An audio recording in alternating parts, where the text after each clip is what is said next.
jangan saja. Kemudian katanya akan datang satu masa nanti banyak masjid dibangun, namun sepi tergelar petunjuk.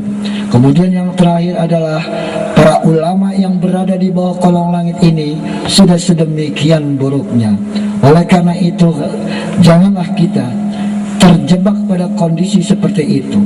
Maka sahabat pun bertanya kepada Rasulullah, "Ya Rasulullah, kapankah itu terjadinya?" Itu terjadi adalah setelah engkau mengetahui nanti tentang tanda-tandanya. Dan itulah jamaah yang berbahagia. Marilah kita lihat tentang yang pertama. Dikatakan katanya akan datang satu masa nanti Islam itu tinggal namanya saja. Artinya banyak orang Islam yang sekarang ini jumlahnya hampir 2 miliar dan Yahudi jumlahnya hanya 15 juta orang. Tapi apa yang kita lihat, umat Islam kalah dengan jumlah Yahudi yang hanya 15 juta. Kenapa demikian? Inilah bagian daripada yaitu penjelasan kita pada pertemuan yang berbahagia ini.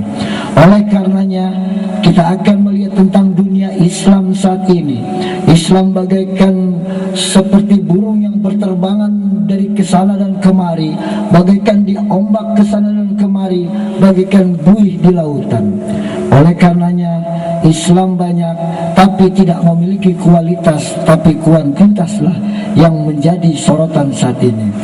Dari itu jamaah yang berbahagia, marilah kita perhatikan tentang disebut keadaan umat Islam di akhir zaman. Umat Islam yang seharusnya pribadi-pribadi umat Islam itu dia memiliki kompetensi diri. Artinya dia bisa membaca Al-Quranul Karim dengan lancar, menjalankan rukun Islam, diantaranya adalah yaitu menjalankan sholat 5 waktu, membayar zakat, kemudian dia melaksanakan pergi haji jika mampu.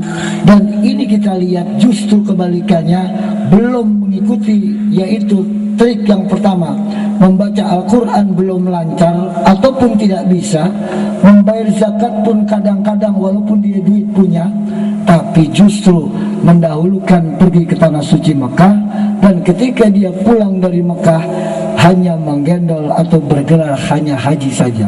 Tapi itulah yang kita lihat kenyataannya. Maka banyak orang yang sudah pergi haji tidak bisa memimpin sholat. Banyak orang yang sudah pergi haji tidak bisa kita lihat membaca Al-Quranul Karim. Banyak orang yang sudah pergi haji dia tidak bisa menjadi khatib Jumat, sekalipun dia menjadi MC dan kalah dengan orang yang baru belajar. Itulah yang kita perhatikan, perkembangan demi perkembangan di dunia Islam, dan khususnya adalah umat Islam secara individu.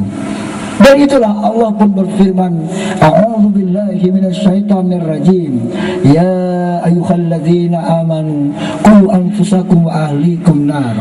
Hai orang-orang yang beriman, jagalah dirimu dan keluargamu daripada api neraka. Artinya di sini keluarga-keluarga muslim lebih mengutamakan adalah bagaimana dia meningkatkan kualitas dirinya, atau yang disebut dengan kesolehan individu. Kalau bapaknya sudah rajin ke masjid, ibunya rajin ke majelis taklim, otomatis anak-anaknya pun akan mengikuti semua yang dilakukan oleh kedua orang tuanya.